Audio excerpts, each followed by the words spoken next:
Abra sua Bíblia em 1 Coríntios. Nós estamos numa série esse mês sobre a Santa Ceia. Esse mês de setembro todo tem pregado em cima do texto da Santa Ceia, para que a gente compreenda o que é a Santa Ceia. E hoje eu vou pregar, pelo menos esse ano, a última série sobre a ceia. Nós vamos tratar do assunto do corpo. Mas não vamos em 1 Coríntios 11 primeiro, vamos no capítulo 1. Capítulo 1 de 1 Coríntios, nós vamos ler dos versículos 1 a 9 primeiro. E depois nós vamos no capítulo 11, o texto da ceia, para que a gente possa compreender melhor. Então, 1 Coríntios, capítulo 1, versículo 1 a 9. 1 Coríntios 1, versículo 1 a 9.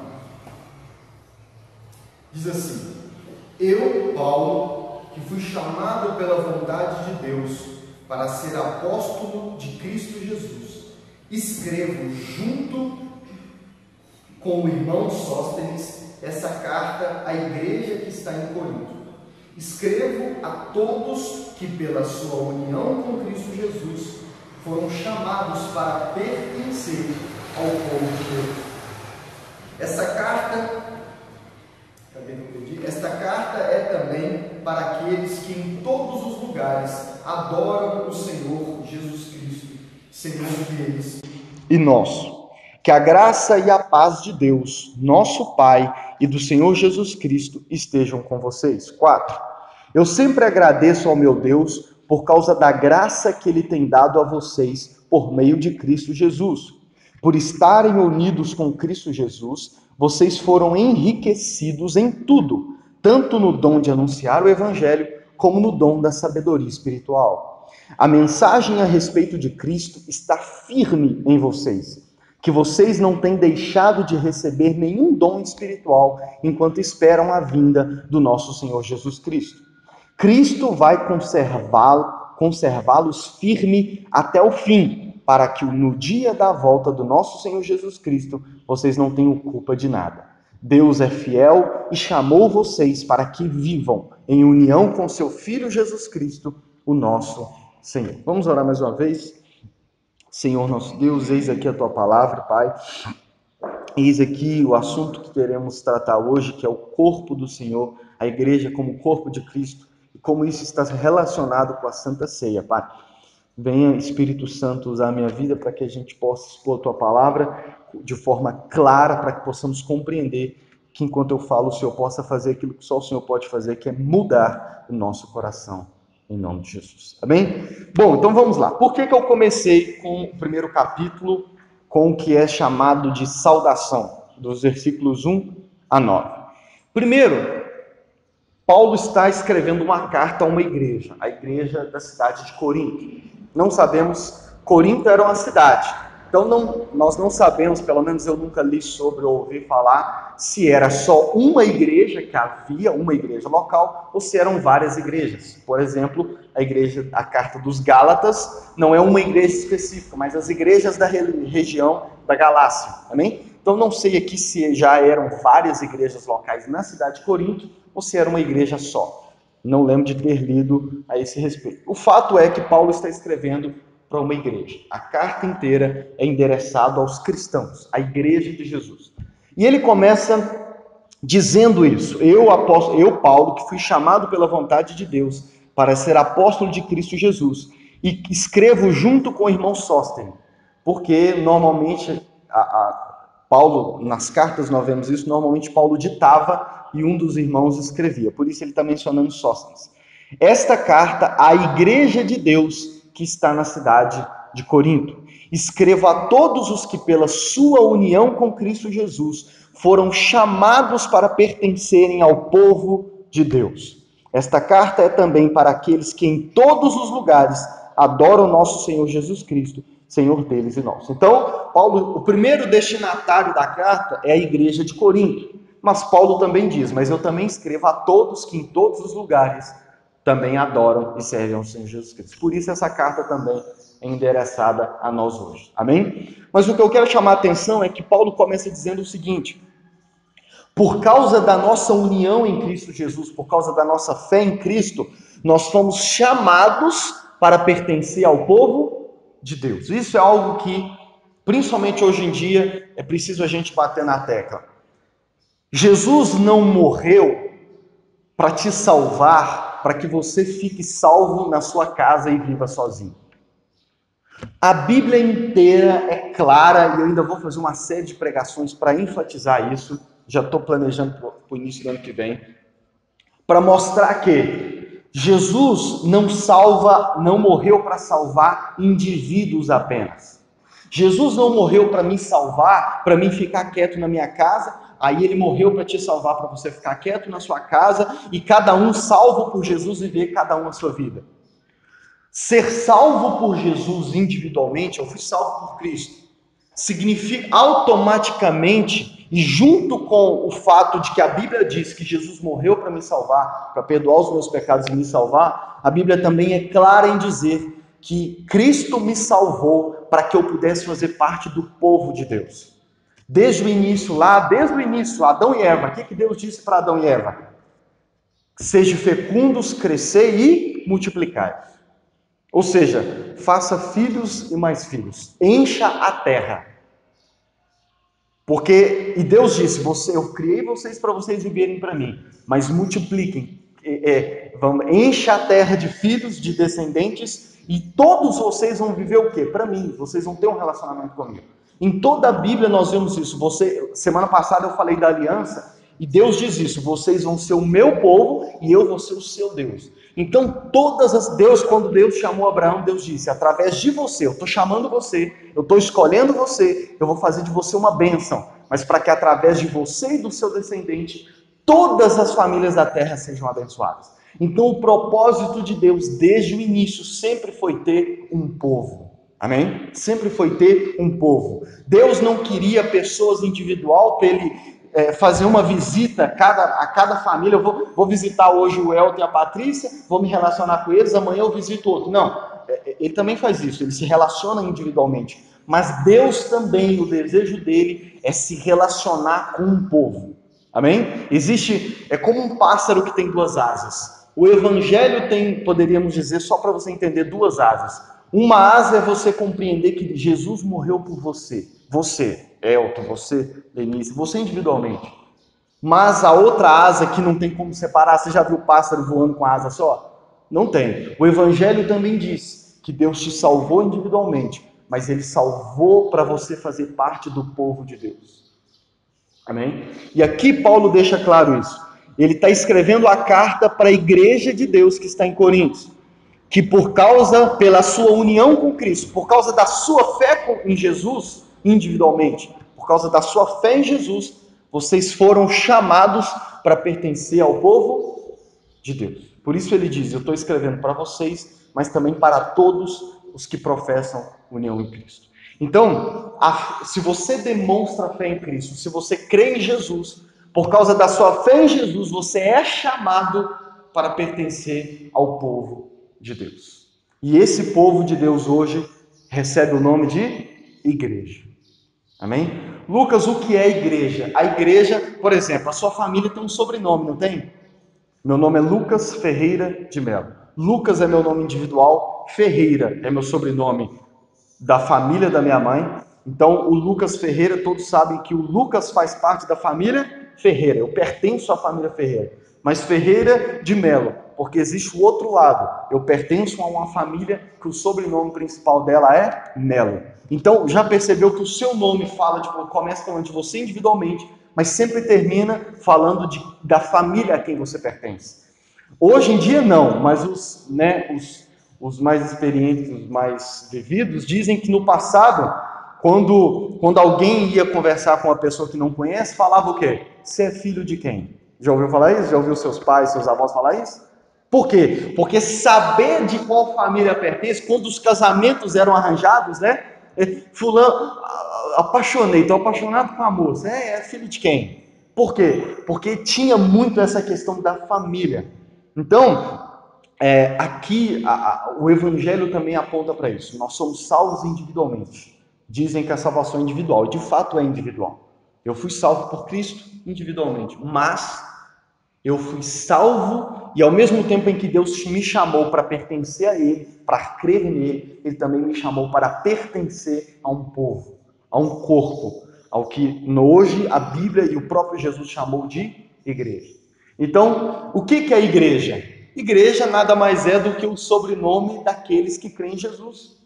Amém? Quando nós falamos de igreja, é como se tiver, quando fala assim, família Ferreira, está falando de todos que fazem parte da família Ferreira.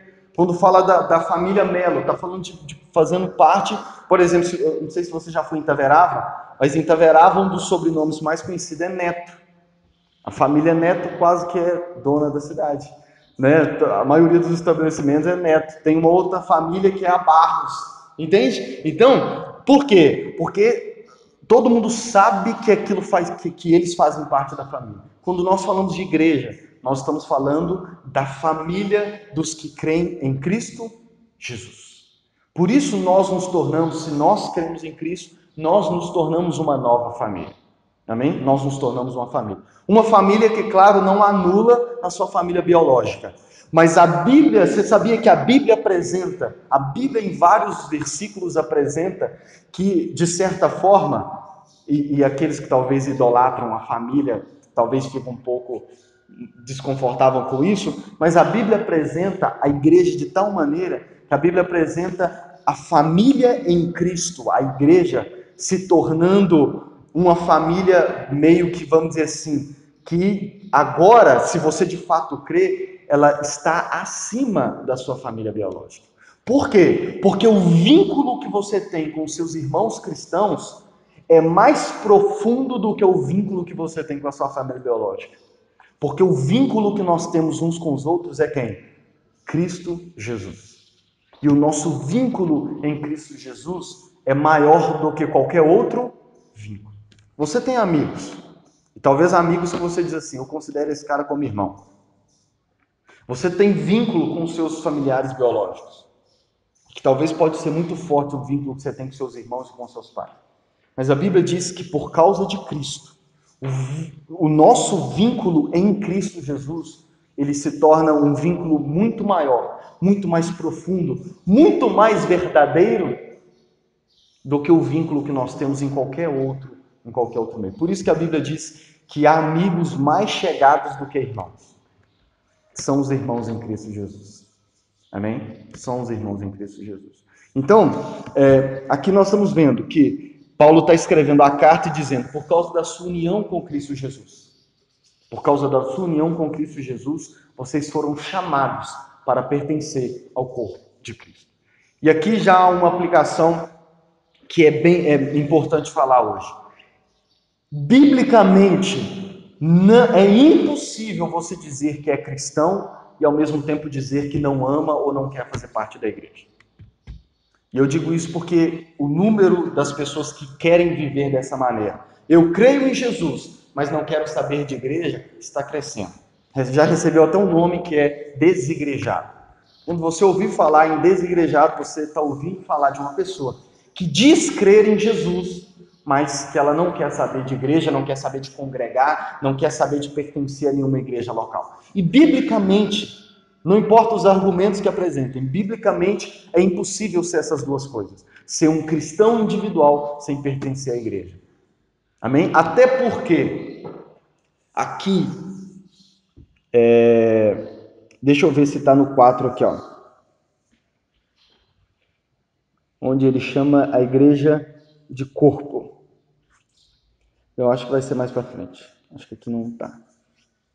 Não está. Enfim, vamos adiantar então. Então, tanto em Coríntios, por causa dessa introdução, desse aspecto de crer em Cristo e pertencer ao povo de Deus, que hoje é chamado de igreja, Deus chama a igreja, a Bíblia apresenta a igreja, Jesus falou da igreja, usando várias metáforas, usando vários exemplos para dizer a natureza da igreja. E uma dessas metáforas ele chamou de corpo. Jesus chamou a igreja de corpo. Quando a Bíblia quer nos ajudar a compreender o que é a igreja, uma das metáforas que ela usa é a metáfora do corpo. A Bíblia diz, e o apóstolo Paulo vai dizer aqui em Coríntios, e também fala muito na carta de Éfeso, ele chama a igreja de corpo. Vamos para o capítulo 10, adianta e vai para o capítulo 10. 10, 17, isto, 10, 17. 1 Coríntios 10, 17.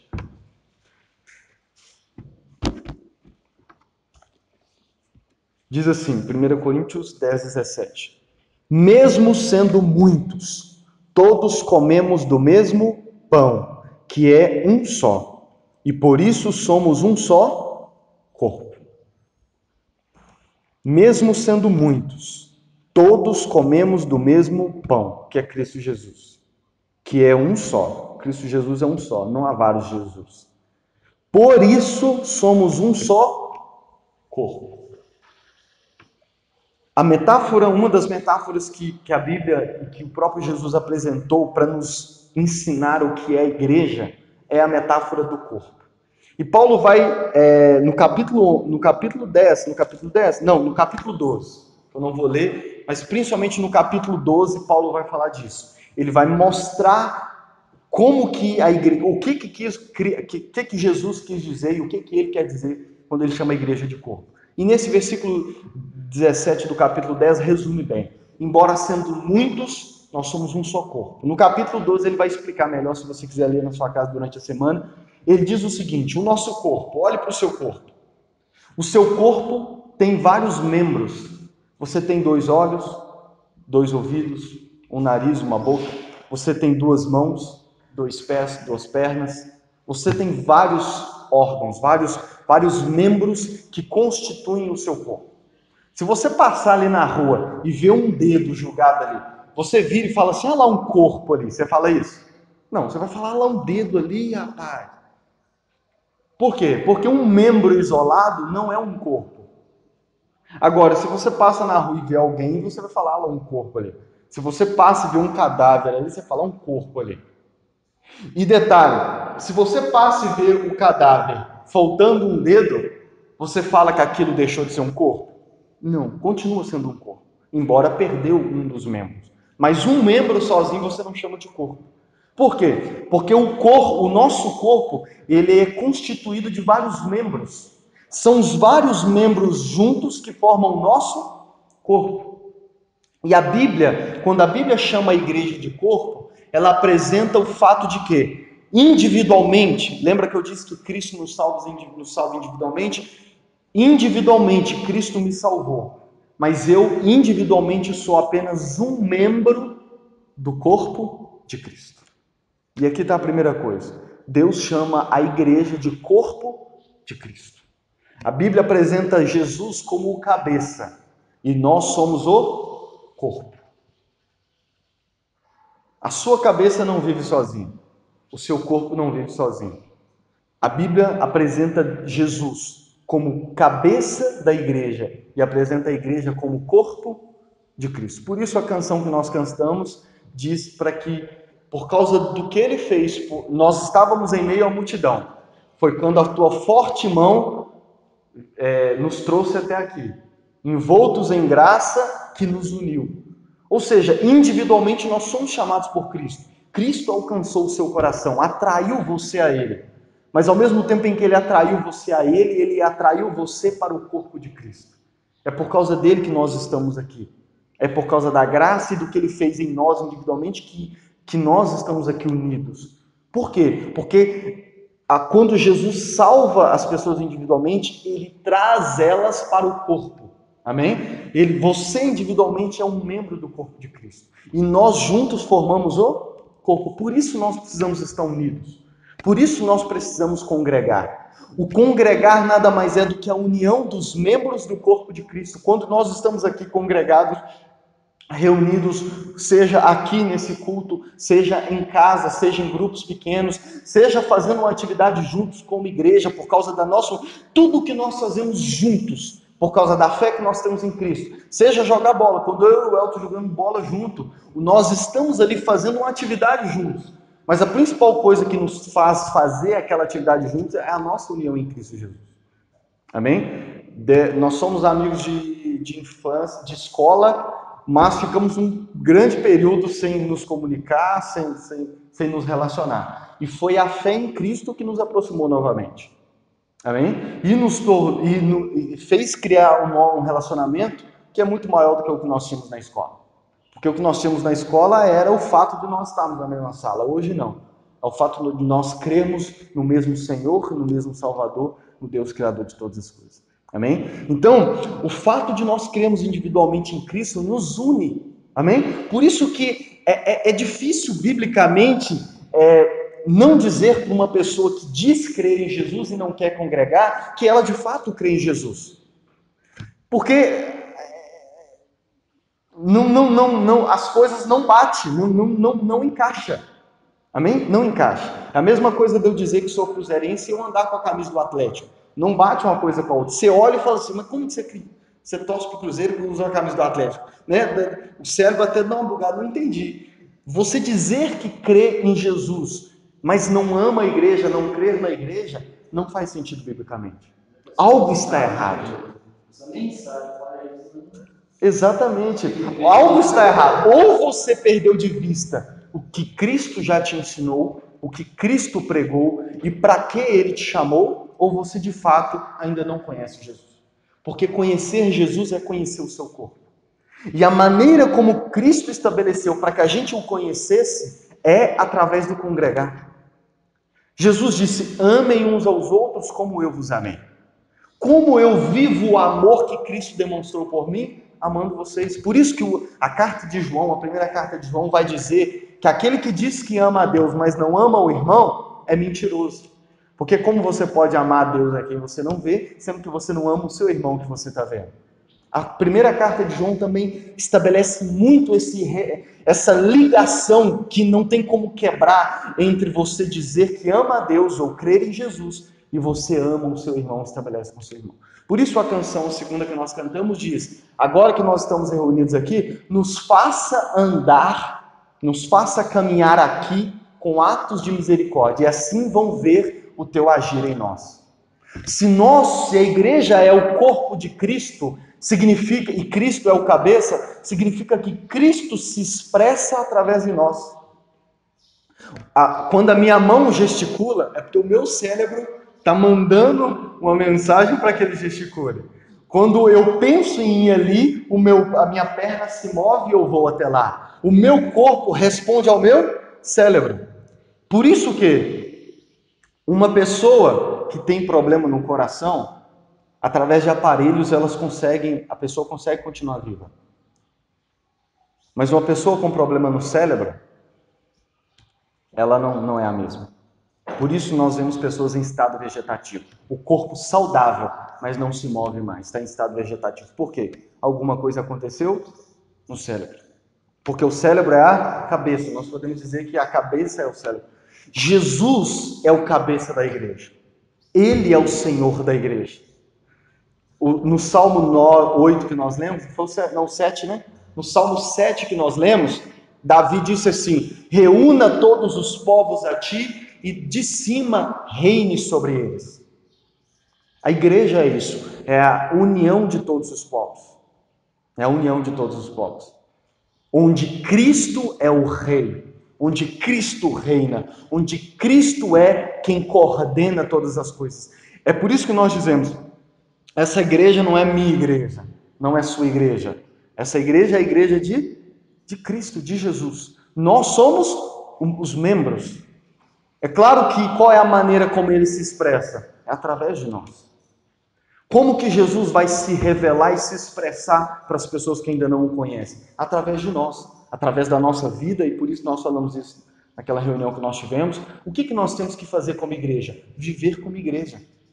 Viver para amar Jesus sobre todas as coisas, viver Jesus no nosso dia a dia e deixar que as pessoas vejam nós vivendo Jesus na nossa relação, na nossa maneira de conviver. Por isso a terceira canção diz que possamos, embora seja uma das maiores lutas hoje, mas que possamos ser o corpo e a família de Deus sem qualquer falsidade. Vivendo a verdade, unidos, vivendo em amor. Uma família vivendo o compromisso do grande amor de Cristo. O que nos une, o que deve nos unir aqui, é o amor que nós temos para com Jesus. Amém? o que nos une aqui não pode ser nem mesmo o relacionamento que cada um tem comigo, Lucas.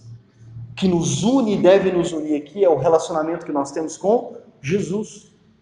Ele deve ser a motivação maior. Porque eu, se não já te decepcionei, vou te decepcionar. Por isso, se o que te une aqui for Jesus, mesmo quando eu te decepcionar ou fizer algo que vai te chatear, você vai permanecer. Você vai permanecer. Porque sabe que não sou eu quem une a gente aqui. Amém? Quem nos une aqui é Cristo. Quem deve nos unir é Cristo. Amém? Por isso, esse é o propósito. Nós precisamos viver como igreja, como corpo de Cristo. Nós precisamos viver, por isso na última reunião eu li Atos capítulo 2, porque expressa a nossa vivência como igreja. O que nós temos que preocupar aqui é viver Cristo, é viver para Ele, para a glória dEle. É tudo que nós somos fazer, fizemos para a glória dEle, fizemos para anunciar Ele, para pregar o Evangelho dEle, para anunciar não só para esse bairro, como para essa cidade e para o mundo, aquilo que Ele fez por todas as pessoas.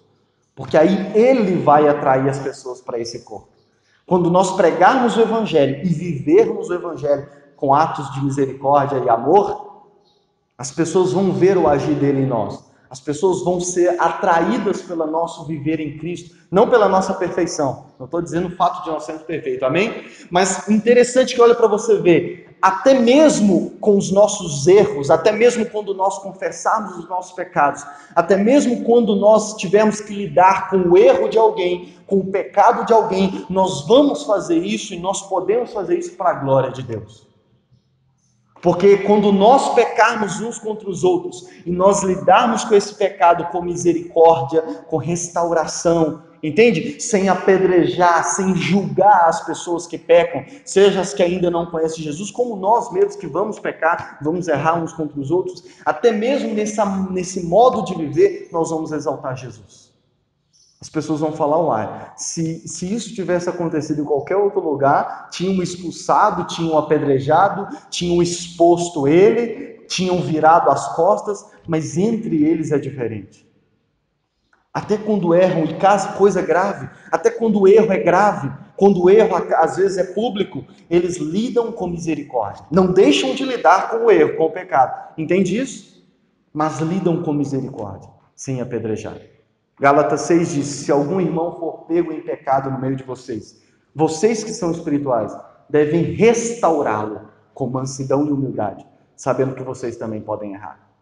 Então, Jesus tem um padrão e um modelo, uma vontade dele, para até mesmo quando nós lidarmos com erros. Então, até a nossa maneira de lidar com erros, de lidarmos com os pecados, com os problemas que nós vamos ter, nós podemos exaltar Cristo através disso. E por que eu quero dizer isso em Coríntios também? Porque viu a introdução de Paulo à igreja de Corinto? Paulo está dizendo, vocês são a igreja de Deus. Vocês pertencem a Cristo. Vamos voltar no capítulo 1. E calma que nós vamos chegar no 11 na Santa Ceia. Olha o versículo 4. 1 Coríntios 1, versículo 4.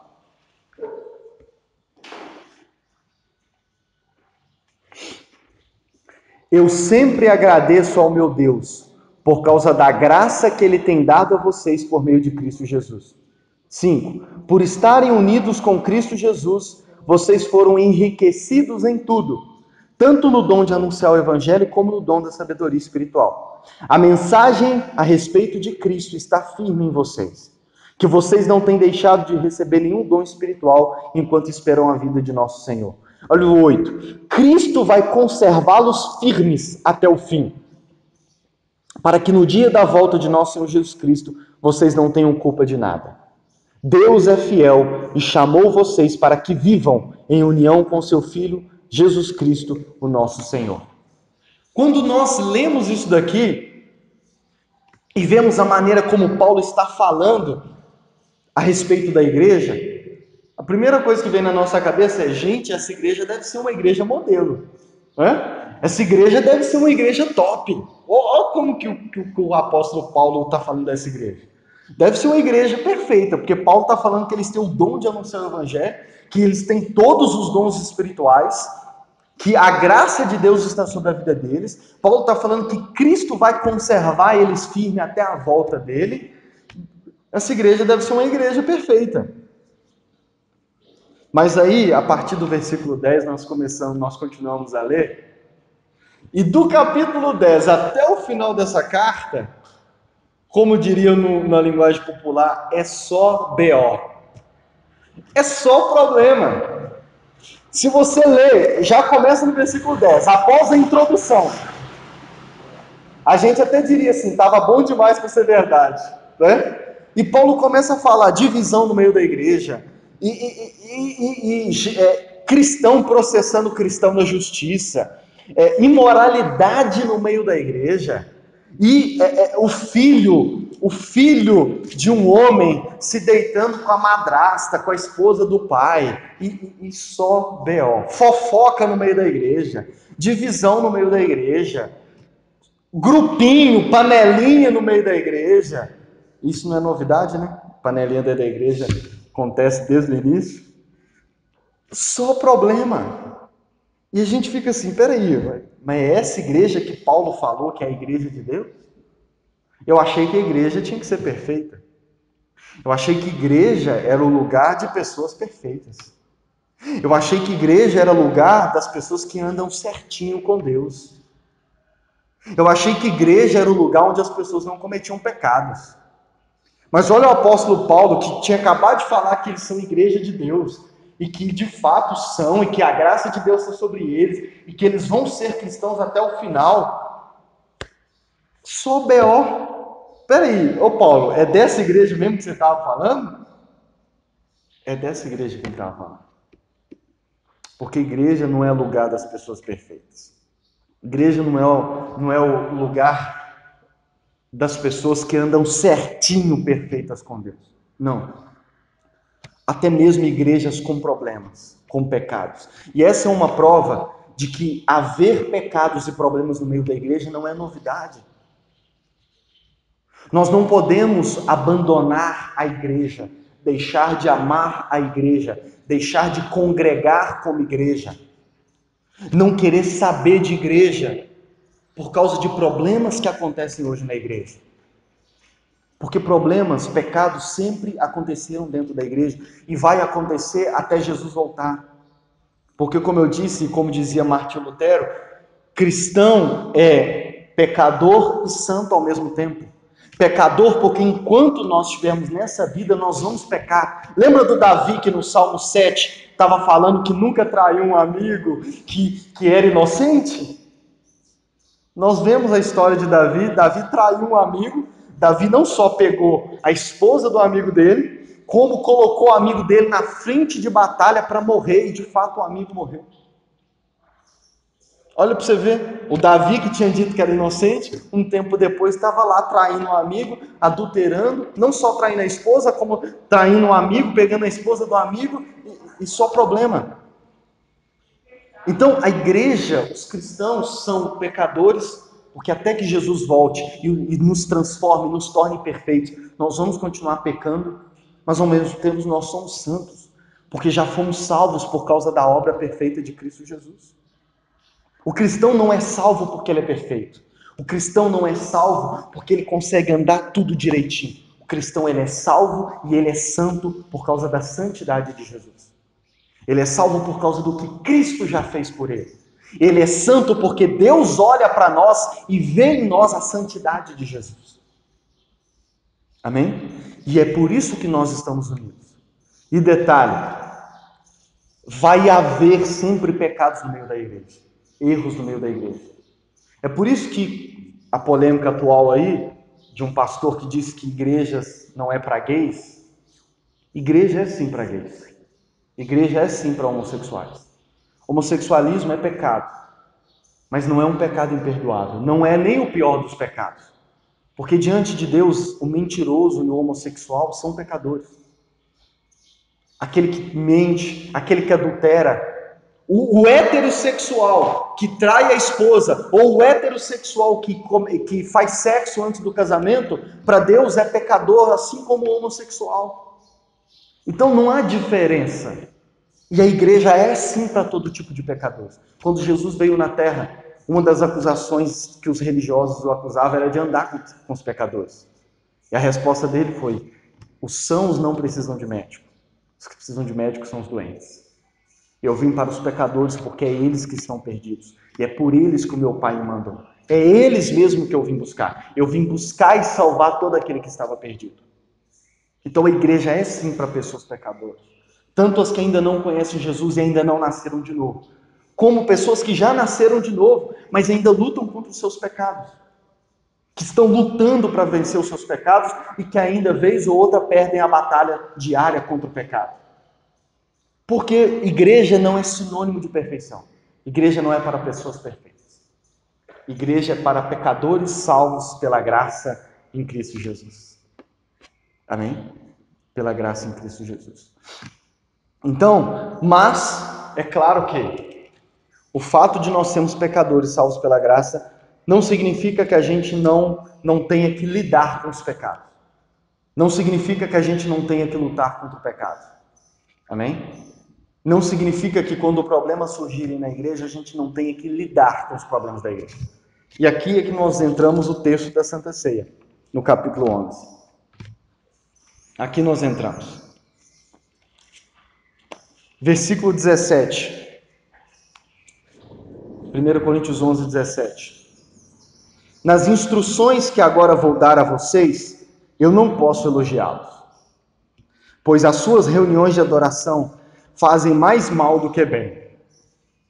Olha como é que Paulo já começa a exortar. O assunto que eu vou tratar agora, eu não posso elogiar vocês. Por quê? Porque as reuniões de vocês, os cultos de adoração de vocês, está fazendo mais mal do que bem. Olha o nível. Um culto chegar a ser mais para fazer mais mal do que bem.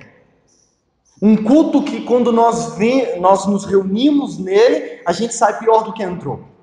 Pastores gostam muito de orar assim em cultos. Deus, que essa pessoa venha sair melhor do que ela entrou aqui. Mas aqui Paulo está dizendo que no culto da igreja de Corinto, da igreja de Deus, as pessoas estavam entrando de um jeito e saindo pior do que elas entraram. E ele vai corrigir exatamente uma das causas disso.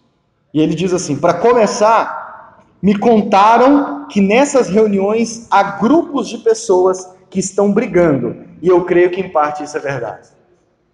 Os crentes estavam brigando. E a consequência é o que ele trata no capítulo 1, as divisão lá, as panelinhas.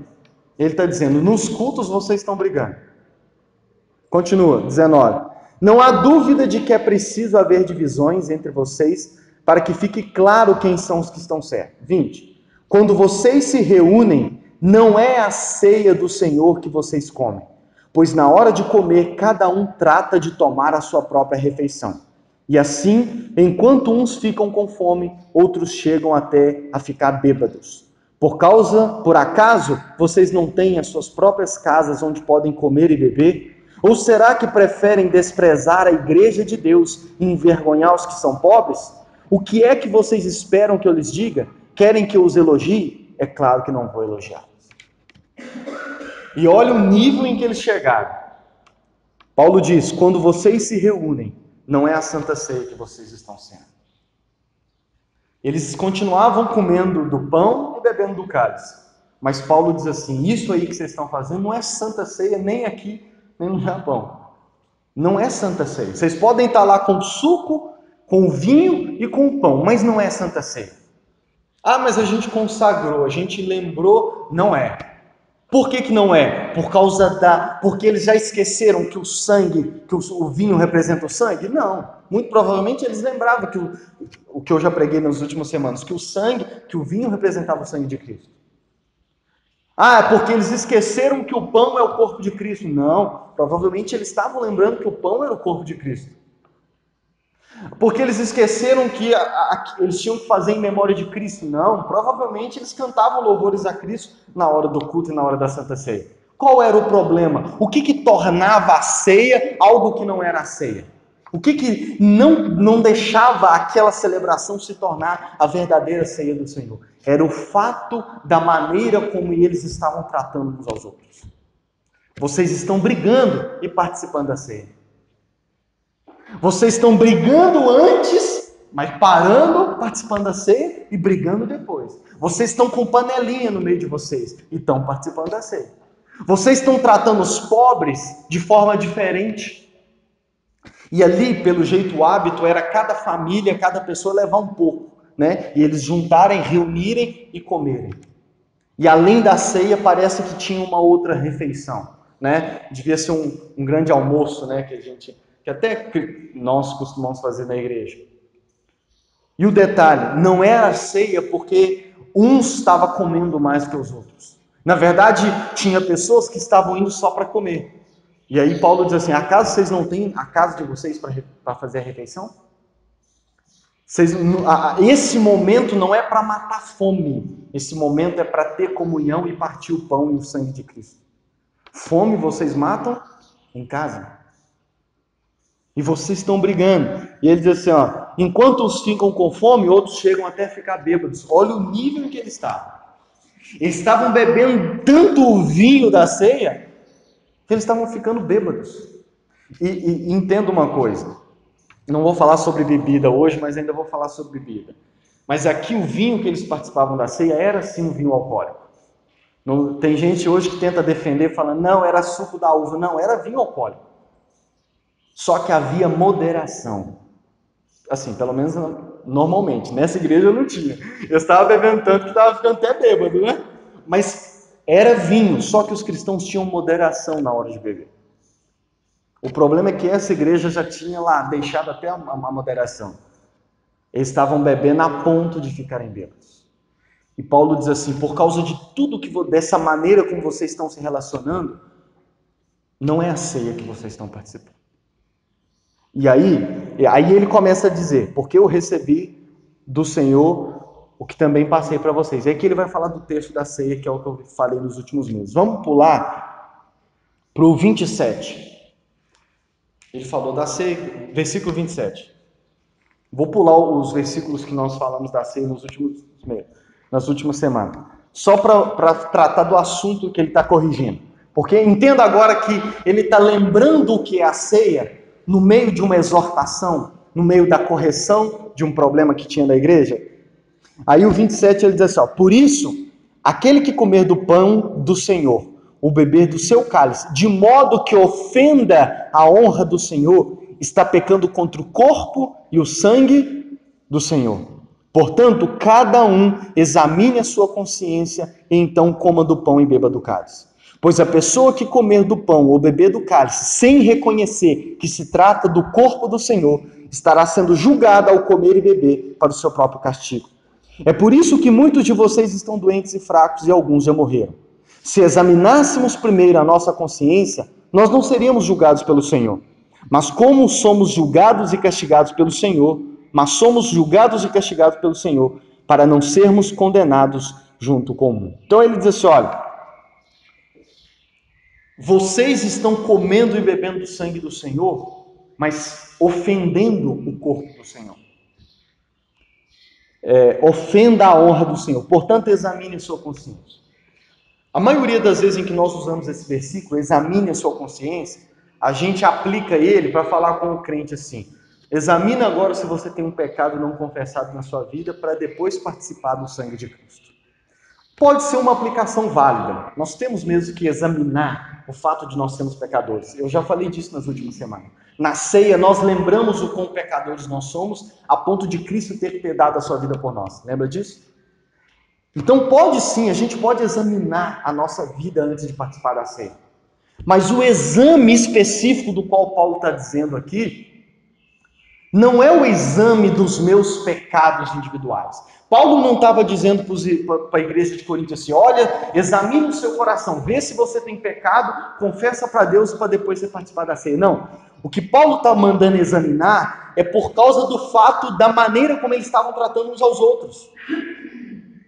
O que Paulo está chamando eles a exortar é o seguinte, olha, examina aí antes, porque isso que vocês estão fazendo uns com os outros, uns comendo mais que os outros, uns bebendo a ponto de se embriagar, vocês estão tratando o pobre diferente, vocês estão brigando uns com os outros, todos esses problemas vocês têm que examinar para ver se isso é correto. Porque participar da ceia desse jeito que vocês estão vivendo, com essa picuinha, com essa briga, olhando o pobre de maneira diferente, os ricos Tá entendendo? Isso que vocês estão fazendo, vocês tinham que examinar o seu coração, porque isso está ofendendo a honra do Senhor. E está fazendo com que isso que vocês estão celebrando não seja ceia. Então, o pecado específico aqui é esse problema de não estar vivendo de fato como igreja, de estar tratando um diferente, de estar brigando. Amém? Por isso ele diz assim, ó, portanto, examine cada um a sua consciência e então coma e beba do cálice. E aí ele diz assim, ó, pois a pessoa que come do pão e bebe do cálice sem reconhecer que se trata do corpo do Senhor, está sendo julgada ao comer e beber para o seu próprio castigo. Ele diz assim, ó, ao comer sem reconhecer que se trata do corpo do Senhor. Em algumas traduções, sem discernir o corpo. Esse discernir o corpo não é entender que o pão é o corpo de Jesus. Não é disso que Paulo está tratando. Não é, olha, vocês têm que reconhecer que o pão é o corpo de Jesus para vocês comer. Não, o que ele está dizendo é, vocês têm que reconhecer que a igreja é o corpo de Cristo. Sabe esse corpo que Cristo deu por nós? Então, ele entregou o seu corpo, o que nós lembramos com o pão, ele entregou o seu corpo para salvar as pessoas e constituir o seu corpo, que é a igreja. Mas parece que você já esqueceu o que é a igreja do Senhor. Porque isso que vocês estão vivendo aí não é o corpo de Jesus. Não é a igreja de Jesus. Uns briga por causa de querer um ser maior do que o outro. Isso não é o corpo de Cristo.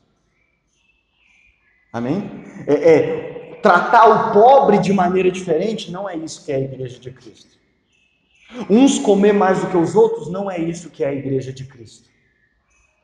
A igreja de Cristo em Atos, quem tinha mais dava para quem não tinha, de tal maneira que não havia necessitado entre eles. Atos capítulo 4. Olha o que é a igreja. Não significa que todos eram ricos, mas que quem tinha um pouco mais dava para quem tinha um pouco menos, de tal maneira que todos estavam satisfeitos. Amém? Todos estavam satisfeitos. As pessoas que fazem parte da maçonaria, normalmente é comum a gente dizer que se você é pobre, é só você entrar para a maçonaria que você fica rico. Por quê? Porque eles lá têm uma irmandade muito forte. E que em muitos casos, às vezes, é mais íntimo o relacionamento que os maçons têm do que até os próprios cristãos. Eu digo que o que Deus deseja que a igreja seja, em muitos exemplos, os maçons são. E eles nem creem em Cristo.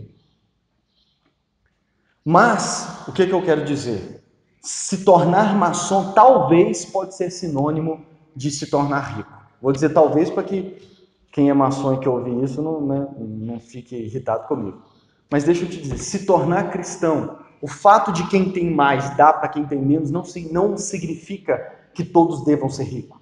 Não significa que os cristãos ricos têm que ajudar o outro cristão a virar rico também, não é isso.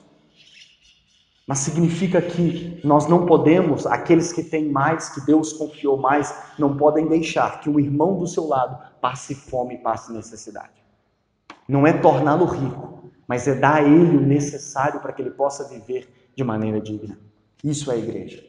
Por isso que a maneira como eles estavam vivendo ali em Corinto, Paulo está dizendo, isso daí não é o corpo de Cristo. Isso não é a igreja. E vocês precisam examinar a vida de vocês, o coração de vocês, e se arrepender desses pecados. Porque enquanto vocês continuar participando daquilo que vocês acham que é a Santa Ceia, desse jeito, primeiro, vocês não estão participando da ceia, porque isso não celebra a igreja de Cristo, não celebra o sacrifício de Jesus. Segundo, vocês vão sair pior do que vocês entraram. E terceiro, vocês estão ofendendo o corpo de Cristo. Por que isso é importante ao lidar com a Santa Ceia? Porque nós não queremos viver aqui o que a igreja de Corinto viveu. Todo mês, no domingo específico em que a gente for celebrar a ceia, nós precisamos fazer um autoexame na nossa igreja, como igreja. Como nós temos vivido? Amém? Será que tem tido problemas entre nós que nós ainda não resolvemos? Como na igreja de Corinto? Por exemplo, num dos capítulos, Paulo diz que um cristão estava levando outro cristão na justiça. E Paulo diz assim, Será que não tem um cristão sábio entre vocês que pode ajudar vocês a resolver esse problema? A vontade de Deus não é que o cristão, para resolver um problema com outro cristão, tenha que ir na justiça, no fórum. Na justiça, né? No fórum. A vontade de Deus é que os dois, em primeiro lugar, conversem e se resolvam. Mas se não conseguir os dois, chamam a testemunha. Jesus falou isso em Mateus 18. Chama cristãos sábios. Alguém que possa fazer mediação para que os dois resolvam o impasse entre eles. Para que não precise ir na justiça dos homens lá, na justiça pública. Então, será que nós estamos vivendo como igreja? Será que nós temos resolvido os nossos impasses? Será que nós temos lidado de maneira digna de Deus com os pecados que acontecem? Porque o que Paulo falou é, vocês podiam resolver o problema. Vocês já têm o evangelho de Cristo. Lembra que eu disse que Deus deu a vocês o dom de anunciar o evangelho? Então, é o evangelho, é o poder de Deus para transformar a vida da igreja. Então, vocês precisam resolver isso. Então, por que isso, eu queria falar disso nessa série da Santa Ceia? Porque, primeiro, uma oportunidade para a gente falar o que é a igreja. Um resumo breve do que é a igreja e como é viver como igreja. E segundo, o quê? Se nós podemos fazer um culto maravilhoso de Santa Ceia. Vamos ainda pôr uma mesinha, né, sempre aqui, que é importante visualizar. Nós seres humanos trabalhamos muito com a visualização. Então nós ainda vamos ter. Mas nós não podemos aqui pegar a Santa Ceia, o pão, o suco, né, fazer aquela oração, aquele momento, pôr um fundo, uma música, adorar a Deus, sem examinar como nós temos vivido como igreja. Amém?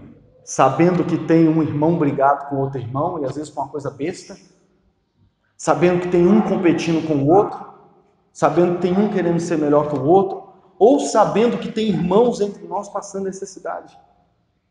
Nós precisamos analisar como nós temos sido com a igreja. Por quê? Porque a maneira como nós vivemos como igreja é um dos sinais, é um dos testemunhos de que de fato nós entendemos o Evangelho de Jesus. Por isso que para tratar com esse problema dessas brigas, Paulo lembra eles da Santa Ceia. Paulo lembra eles do Evangelho. Porque é meditar no Evangelho que nos faz corrigir todos os problemas na nossa vida individual, mas também como igreja.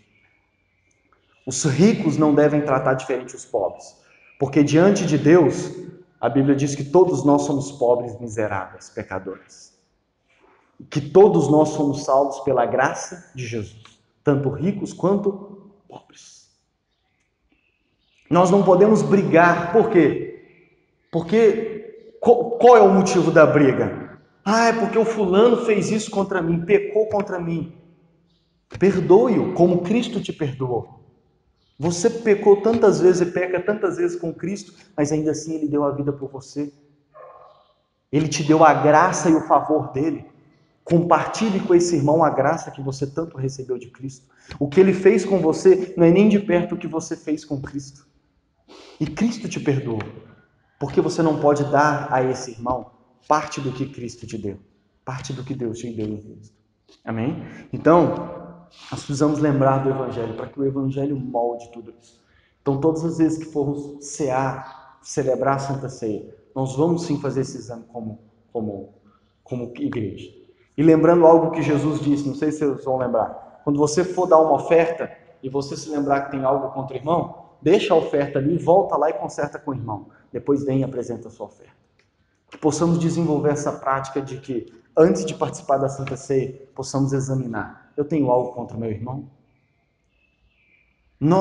Tem algum problema grave na nossa igreja, de nós como corpo, que ainda não resolvemos? Se o tem, precisamos resolver, para que a gente possa de fato celebrar aquilo que Cristo fez por nós. Para que a gente não possa sair pior do que nós entramos e para que de fato, o que a gente celebrar seja de fato a ceia do Senhor. E não uma mera refeição que diante de Deus não é nem a Santa Ceia. Amém? Vamos orar então? E por que vamos orar? Porque eu gosto do que Paulo diz aqui no versículo 4. Eu sempre agradeço ao meu Deus por causa da graça que Ele tem dado a vocês, por meio de Cristo Jesus. Versículo 8, aliás. Cristo vai conservá-los firmes até o fim, para que no dia da volta do nosso Senhor Jesus Cristo, vocês não tenham culpa de nada. Foi Cristo quem salvou a gente. É Ele quem atrai o nosso coração a Ele. É Ele quem nos reúne aqui como igreja. É Ele quem nos deu a graça de estarmos iniciando esse ministério, essa igreja local. E é Ele quem vai nos dar a graça, a mesma graça que nos salvou, a mesma graça que transformou o nosso coração, é a mesma graça que vai nos conservar até que Ele volte. Por isso que nós temos que lembrar disso, nós vamos lembrar disso nesse momento. Como é que nós vamos conseguir viver tudo isso que nós pregamos aqui, ser verdadeiramente igreja? Não é pelo nosso próprio mérito, não é pelo nosso esforço do nosso braço, não é porque nós somos os melhores cristãos do mundo, vai ser pela graça de Jesus. Ele vai nos ajudar. Amém? Ele vai nos ajudar. Ele vai nos conservar. Lucas, da forma como estamos começando, tá bem, graças a Deus que continue assim. Deus vai nos conservar assim. Ele vai vir com a sua graça e vai nos conservar assim até que Ele volte. E o 9. Deus é fiel e chamou vocês para que vivam em união com seu Filho Jesus, nosso Senhor. Então vamos orar neste momento. Agradecer a Deus porque se nós estamos aqui, foi porque Ele nos salvou individualmente. Foi porque Ele nos uniu. Então agradeça a Deus porque Ele alcançou a sua vida, agradeça a Deus porque você está aqui, agradeça a Deus porque se você está aqui foi porque Ele te alcançou, foi porque Ele alcançou a sua vida, foi porque Ele te atraiu aqui. Senhor Jesus, obrigado porque se nós estamos aqui, cada um de nós, é porque o Senhor, através da Tua graça, nos atraiu aqui, Senhor. Obrigado porque o Senhor individualmente alcançou o coração de cada um de nós que estamos aqui e que por causa da Tua graça, por causa da nossa união, da nossa fé em Ti, o Senhor nos uniu aqui como igreja. Obrigado porque é o Senhor quem nos uniu aqui como a igreja local no bairro Triângulo, como a igreja Cristo para a cidade, Senhor.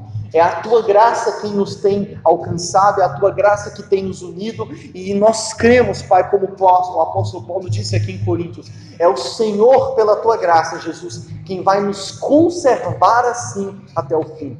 É o Senhor quem vai nos ensinar a ser verdadeiramente igreja. É o Senhor quem vai nos ensinar a corrigir os problemas que vierem a acontecer no nosso meio.